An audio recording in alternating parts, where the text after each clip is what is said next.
մտնում ես պատերազմ, իսկ եկեղեցին պետության դեմ պատերազմ է մտել, պատերազմում ոնց պատերազմում, ով էր եկեղեցականներին խնդրում քաղաքականություն մտնել, ով էր տարբեր սրբազանների խնդրում վարչապետի հրաժարական պահանջել, հեղաշրջման փորձի կոչ անել, ով? Մալագեղ քո մալագեղ, ինչի մասին է խոսքը, եթե եկեղեցին մնար, հոգևորականները մնային իրենց հոգևոր ծառայության մեջ, չխառնվեին Հայաստանի դեմ մղվող հիբրիդային պատերազմին, մնային էլ եմ ասում իրենց հոգևոր ծառայության մեջ, ինչ կոնֆլիկտ կառաջանար,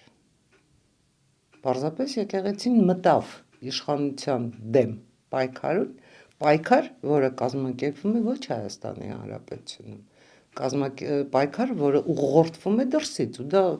Նարեկ ջան, ես այստեղ գյուտեր չեմ անում, դա բոլորին հայտնի, ինչ ասեմ, պատմություն է, բոլորին լավ հայտնի տարբեր մանրամասներով, որոնց մեջ թերևս չարժի հերթական անգամ մտնել։